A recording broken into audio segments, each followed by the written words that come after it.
Hello and welcome back. I have a quick question for you. When you grab a cold can of beer, do you actually notice how big it is? Or do you just clock the artwork, style, the ABV and crack on? Because here's the thing, beer can sizes have quietly gone a bit mad over the last few years. And it's not random. Every size exists for a reason, and those reasons tell us a lot about how beer culture has changed, especially here in the UK. Today we're digging into beer can sizes, what they are, why they exist, and how they subtly shape the way we drink, buy, and think about beer. This is one of those topics that seems rather boring, until you realise it absolutely isn't.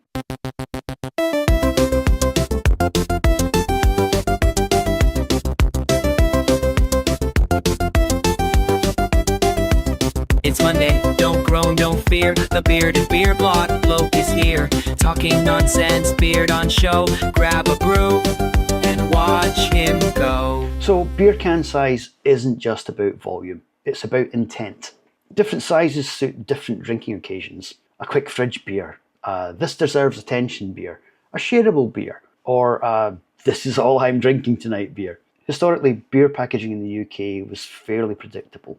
Bottles in pubs, cans at home, pints on draft. But modern craft beer has completely smashed that sensibility. As breweries diversified styles, stronger beers, hoppier beers, pastry stouts, mixed fermentations, they all needed packaging that matched the experience, not just the liquid. And that's where all these can sizes comes in. Let's start with the most familiar one, 330 millilitres. For years, this was the default craft beer can size in the UK. It felt sensible, controlled, and crucially, not intimidating. You could try something new without committing to too much volume or alcohol. 330ml works brilliantly for higher ABV beers, experimental styles, and beer that you're also not 100% sure about. It's also psychologically comforting. You don't feel like you're overdoing it, even if the beer itself is fairly strong. But as craft beer became more mainstream, something changed. Drinkers wanted more. Enter the 440ml can, the unofficial king of modern UK craft beer. This size didn't appear by accident. It sits neatly between restraint and indulgence. It's bigger than a standard bottle, but not quite a full pint, and that's important. 440ml says, this is a proper beer. You deserve your time. This isn't something you just neck. It also gives breweries more room for label art, better value perception, and a format that feels almost premium without being excessive. And that's why most UK craft breweries now release the majority of their core and seasonal beers in a 440ml can. It's not just a container, it's a signal. So now we're on to commitment territory, 500ml. This size is common in European imports and traditional styles, lagers, bocks, wheat beers, etc. It feels sturdy, serious, and almost old school. It's the sit down and enjoy can. And then there's the big one, a full imperial pint, 568ml. This size is still relatively rare in the UK, but when you see it, it's making a statement. It says, this is pub beer, this replaces a draft pour, or this is the evening. A pint can changes how you drink. You don't just casually open one while doing something else. You commit to it. But let's go smaller again. 250ml and 330ml cans are used increasingly for high strength beers, barrel-aged stouts, and mixed fermentation and sour beers. These sizes acknowledge something important. Not every beer is meant to be drunk in quantity. A 12% imperial stout in a 250ml can feels thoughtful, controlled, almost wine-like. It frames the beer as something to savour, not just demolish. Small cans aren't about stinginess, they're about respecting the beer.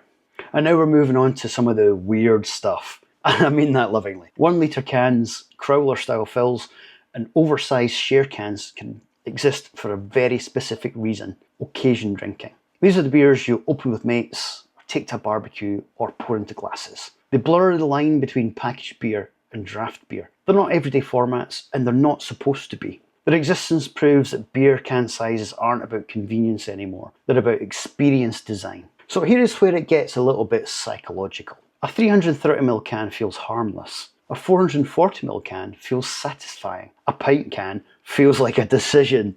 We don't just drink the beer, we respond to the container that it's in. Larger cans slow people down. Smaller cans encourage variety. Share cans turn drinking into a social act rather than an individual one. Breweries understand this, even if most drinkers don't consciously think about it. From a shop's point of view, can size is strategy. 440ml cans stand out in the shelves, they justify higher price points, and they feel premium. Single large cans work brilliantly as impulse buys.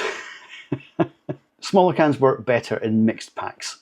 Bigger cans simplify choice. One can, one job. Can size, again, isn't just packaging. It's retail psychology. Of course, bigger cans mean bigger design space, and modern craft beer is heavily visual. Labels now tell stories, signal style, and sell a vibe. Some breweries are basically running art galleries in aluminium form, and without larger can formats, that simply would not work. One thing worth saying though, without preaching, as cans get bigger, beer often gets stronger. A 440ml double IPA at 8% isn't just one beer in the traditional sense, even if it does feel like one. Can sizes have changed way faster than our mental maths has. That doesn't make them bad, it just means awareness matters. So beer can sizes will keep evolving. You should expect smaller cans for moderation, bigger cans for sharing, and more purpose-driven formats. Beer isn't just beer anymore, it's context, timing, and intent wrapped in aluminium. So the next time you pick up a can, don't just look at the hops or the ABV. Ask yourself, why this size? What moment is it designed for? And how does it change how you drink it? If you've enjoyed this deep dive, hit like, subscribe, and let me know in the comments. Are you a 330ml sampler, a 440ml loyalist, or a full pint of nothing person? Cheers, and I'll see you in the next one.